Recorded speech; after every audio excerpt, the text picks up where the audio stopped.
Phillies on top. But this club just does not die. He's under it. He's got it. And the game is over.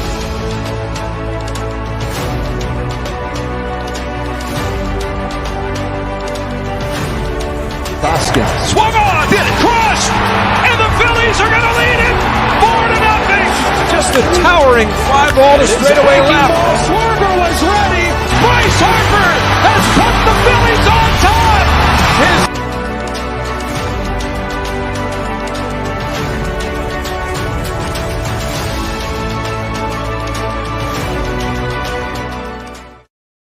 What is up, everybody? Welcome back to another episode of the Phrankly Phils Podcast here on the AAT Sports Network. As always, on Tuesdays, it is all about the Phillies.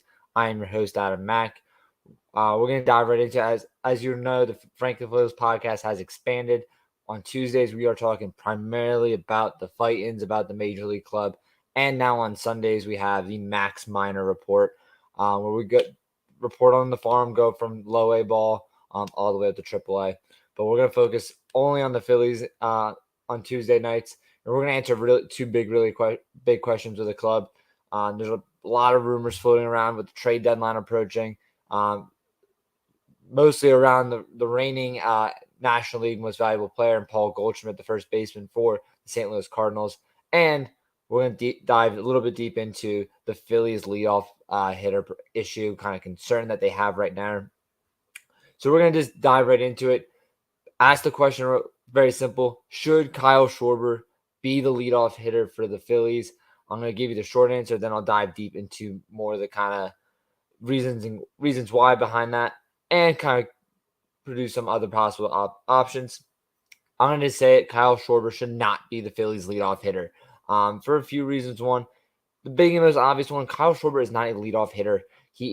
When you look at your leadoff hitter, you want a contact guy, someone with elite speed. You know, is going to get on base, going to get the second on pretty, routine plays. Kyle Schwarber is a long ball hitter. We all realize his balls, he's either going to do one or two things. He's either going to strike out or he's going to hit a home run. And that's something that we don't really need out of our leadoff hitter right now. He's had some success. He's had a lot. He leads the team with 20 home runs right now. We're not bashing him at all for that. But we got to kind of look at him as, whole grand scheme of this whole lineup right now. And looking at the Phillies lineup, I'll get into kind of the reasonings why they have an issue with the leadoff position. He's just not a leadoff hitter right now. When we look at Kyle Schwarber, we need he's a 3, 4, 5 hole hitter. He's the type of guy that we need to get on, have some runners on base when he's up at bat. One of the big issues with Schwarber has been, he's getting these leadoff home runs. But obviously with a leadoff home run, you have nobody on base, and his RBIs are much lower than what they really should be for a guy with 20 home runs right now. So a big thing for Schwarber is he's a 3, 4, or 5 hole hitter on a championship caliber team. He was the 3 hitter on the Cubs team when they won in 2016. That's what should be on this Phillies team right now. You can mix in a lineup of Schwarber, Harper, Castellanos. Then you can add in other guys like, Real Muto, Bohm, kind of into the mix. But really, in reality, Kyle Schwarber should not be a leadoff hitter. He's not a contact hitter. He has decent speed on the base path. We've seen him draw walks and, be aggressive on the baselines. He's taken a little bit of a step back due to his knee injury that's been rehabbing all year. But when you kind of look at whole Kyle Schwarber in the grand scheme of things, he needs to move off from the leadoff position. He's in 25 games this year. He's led off for the Phillies. He's batting 186 with an on base percentage of 297. Nothing great. That's not what we need out of our leadoff hitter. We need someone to get on base way more consistently than him. And even when he does, hit the ball, it's never a contact hit. It's almost certainly going to be a leadoff home run, which, was great during the World Series. It got the team going in Game 3 of the NLCS against the Padres. But Schwarber is the type of pitcher or hitter. He's such a streaky hitter. We've seen him, the start of June, how hot he got. He was one of the best hitters in baseball. But now he's kind of come back down to reality and having another cold stretch. So in reality, Schwarber's just too streaky as well. I can keep going down the reasons why, but the next kind of problem that we got to kind of focus on with us Phillies, who's going to step into that leadoff role? It's not going to be Harper. It's not going to be Castellanos. It's not going to be Romuto. It's not going to be Brandon Marsh. There's really only two names that come to mind, and neither of them had much success. They've had a lot more success than Schwarber at the leadoff spot. It's going to be Bryson Stott or Trey Turner. Obviously when they both have the pros and cons of each other, Turner has not the greatest plate discipline in the league. He swings at pretty much anything. He doesn't draw a lot of walks, but he does have elite speed. He's one of, if not the fastest guy in Major League Baseball. He's the type of guy you want your leadoff player to get on base, steal second, be aggressive on the base pass. That is Trey Turner. He struggled at the start of the season. He's really turned around and become one of, if not the most reliable hitter on the Phillies entire lineup right now. So I think moving him into that leadoff position could do wonders, not just for him, but for the Phillies themselves.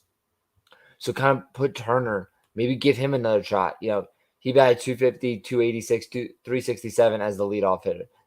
Nothing extravagant, nothing crazy.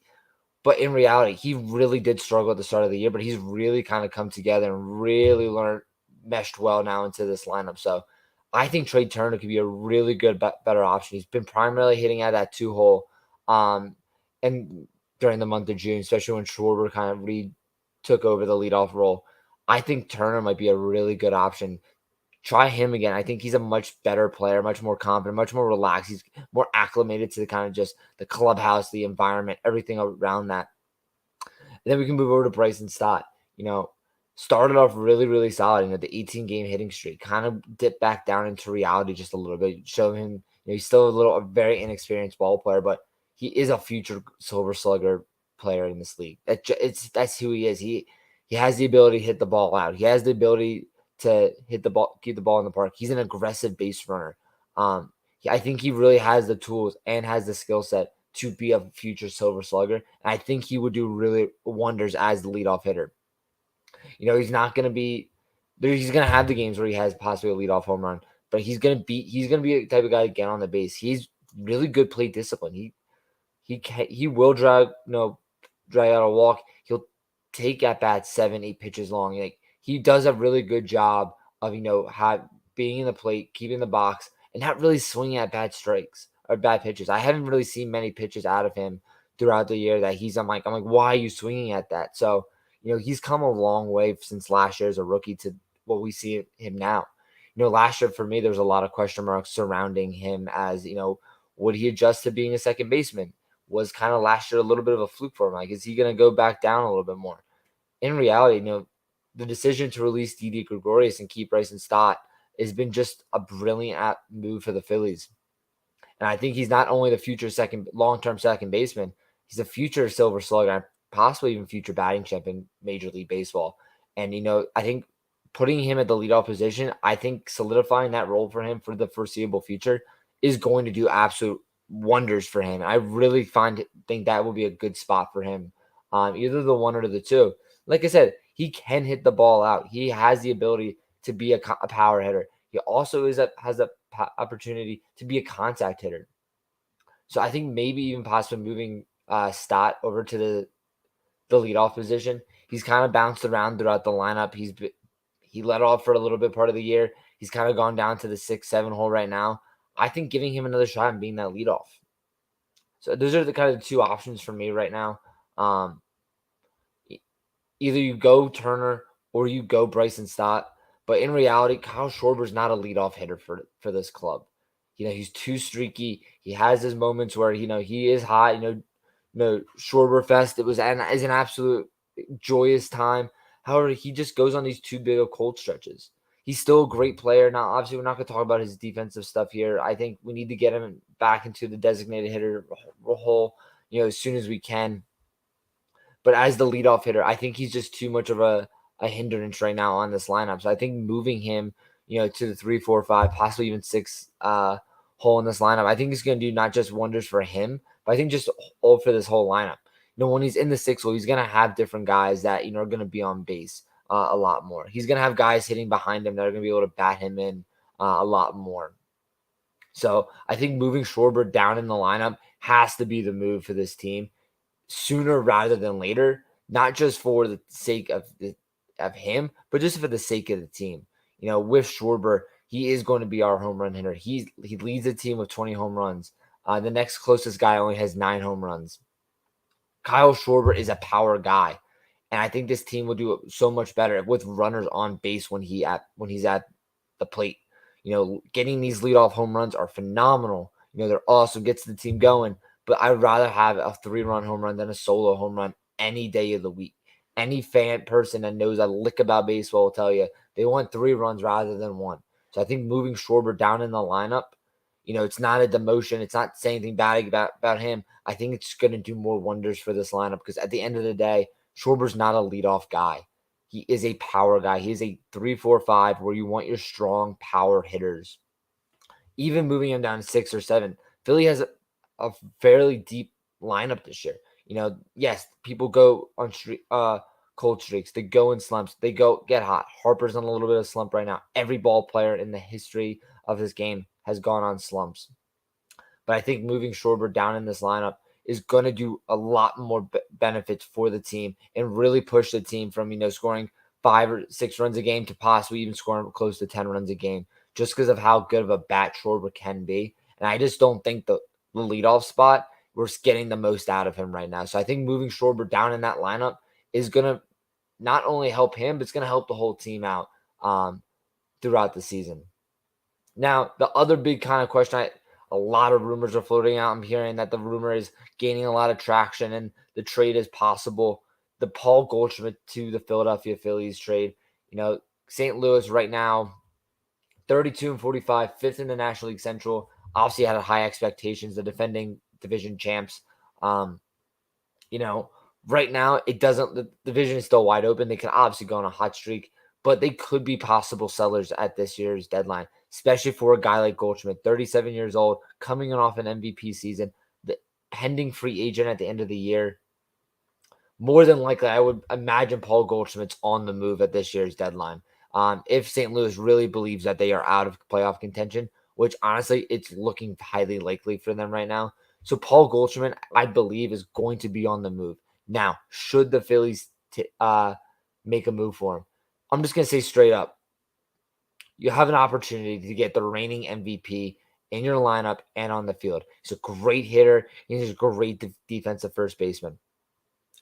In any world, there's nobody in any baseball fan will say, like, I want him on my team. I want one of, if not the best first baseman in all of baseball. The only team that probably won't say that are the Dodgers. And that's because they have Freddie Freeman.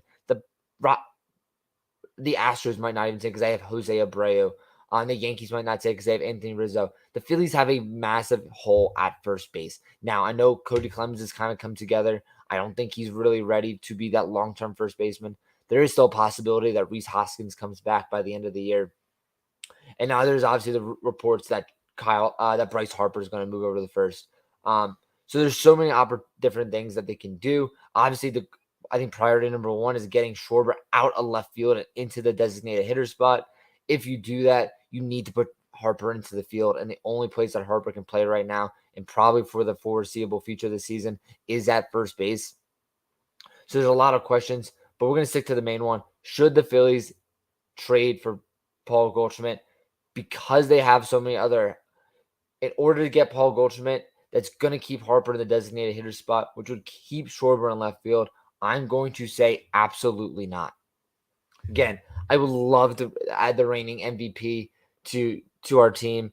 If Schwarber was, if Harper was healthy, moving Castellanos over to left, whatever we could have done. However, if you put Paul Goldschmidt at first base, you can't play left field. We have 3 guys that are designated hitter players. 2 of them have to play in the field. We've seen how bad Kyle Schwarber is defensively. He is a hindrance in left field. We need to keep Schwarber in the DH spot. That's where he's going to thrive a lot more. He's not a fielder. He doesn't have great fielding skills. With the Harper injury, it sucks. It's something we have to deal with. If Harper was fully healthy, he could play left field. He could play right field, move Castellanos. There's room to improve. But with Harper having to play first base, Adding Paul Goldschmidt, I think, would cause more problems because now you have to remove either Schwarber or Harper or Goldschmidt out of the lineup, and that's just not a great idea. That's a total of 3 MVP awards, a boatload of All-Star game appearances to sit on your bench, and obviously a lot of money to sit on your bench. So I think Paul Goldschmidt, as much as I would love to add him to our lineup, I don't see it being as a possible solution for this club right now. Now, if say Harper was healthy and Harper could play left field, I would say absolutely do it. But right now, I don't feel it's going to cause us it's going to cause us more headaches, mostly because, Goldschmidt's not a left fielder. Harper can't play left field right now. And our biggest need is a left fielder. We need a left fielder. We need to get Schwarber into the designated hitter spot. That is going to be priority number 1. Now, if for some reason Paul Goldschmidt has learned to play left field in the last 24 hours, absolutely trade for him as much as we can right now. But ultimately, the Phillies' priority at this year's trade deadline needs to be a left fielder or a right fielder, some sort of corner outfield position. Pache is great. He's kind of not come back as great as we wanted to after the injury. Still a solid, utility defensive replacement at the end of the game. But ultimately, he's not the left fielder of the future. He's not a left fielder on a championship caliber team. The Phillies need to find a left fielder for this championship team. They found a diamond in the rough last year with Brandon Marsh. There's many options that they can do right now to find a left fielder, but that has to be the priority of this year's deadline. Have to find a left fielder. Fortunately, Paul Goldschmidt is not going to be that left fielder. So I'm going to say right now, Paul Goldschmidt should not be a Philadelphia Philly by this year's deadline. We'll talk a little bit about obviously what's going to probably cost to get Paul Goldschmidt. One, he's still the reigning NL MVP. It's not like he's a bad baseball player. It's not like he's a washed up, player. He's not having a horrendous year. Batting .286, 13 home runs, 40 RBIs, OPS of 8.8962. He's still having a really good year, and obviously he would do wonders for this lineup. He could still be a possible free agent for the Phillies this offseason, but he's going to cost a lot to acquire him. And I think the real reason, obviously, he's going to take a lot to acquire him, there's going to be other teams that are going to be in the bidding process. I have no doubt in my mind the Yankees are going to be up in conversations. I have no doubt in my mind the Dodgers will be in conversation. I have no doubt in my mind the Padres are in conversations, the Giants, teams with a lot of depth in their farm system right now. Phillies, they're starting to gain traction. They have 3 guys, Andrew Painter, Mick Abel, and Griff McGarry, who are probably one of, if not 2 of them, are going to probably cost to get Paul Goldschmidt. So I don't think the Phillies have, the depth right now to even acquire him. Mostly because I think it's going to be a huge bidding war. He's, I think, going to be the biggest name on this year's trade deadline. Just because obviously reigning MVP, one of the game's best first basemen of the last, 10 years. It's going to cost a lot to get him in the end. And I don't think the Phillies are going to be able to win that bidding war with other teams. As much as, Andrew Painter's great, Mick Abel's great, Griff McGarry's great, other teams have a lot more to offer than the Phillies right now. And obviously, I have my opinions on Andrew Painter, Mick Abel, Griff McGarry. Everyone always gets in a discussion. There's no such thing as an untouchable in a farm system. Every player prospect should be available. There's obviously a lot of upside to those 3. There's 3 of the better prospects we've had in the last decade for this Phillies. This obviously is in the Max Miners report, but we're going to talk a little bit about just my untouchable prospects. I'm on the advocate of there really is no such thing as an untouchable prospect. If we have an opportunity to win a World Series, avenge last year's World Series loss, make anybody available. Make Andrew Painter available. Make Mick Abel available. Let's win that World Series. Let's go all in and win that World Series for this team. However, I just don't think the Phillies are going to get it done. They have a lot of upside with these 3 guys, and I just think it's going to be a huge bidding war for Goldie. Even if St. Louis is shopping him, there really hasn't been confirmed reports that that's going to be a thing this year. But ultimately, I don't think the Phillies should go after him. Again, it's going to cause too many more headaches. Priority number 1 of this year's trade deadline has to be a left fielder. We need to get Schwarber into the designated hitter spot. Right now, we're in a really tough predicament that Schwarber has to play left field every day to really maximize the out of this lineup. I think as soon as Harper is cleared to play first, it's going to do a lot wonders for this lineup right now.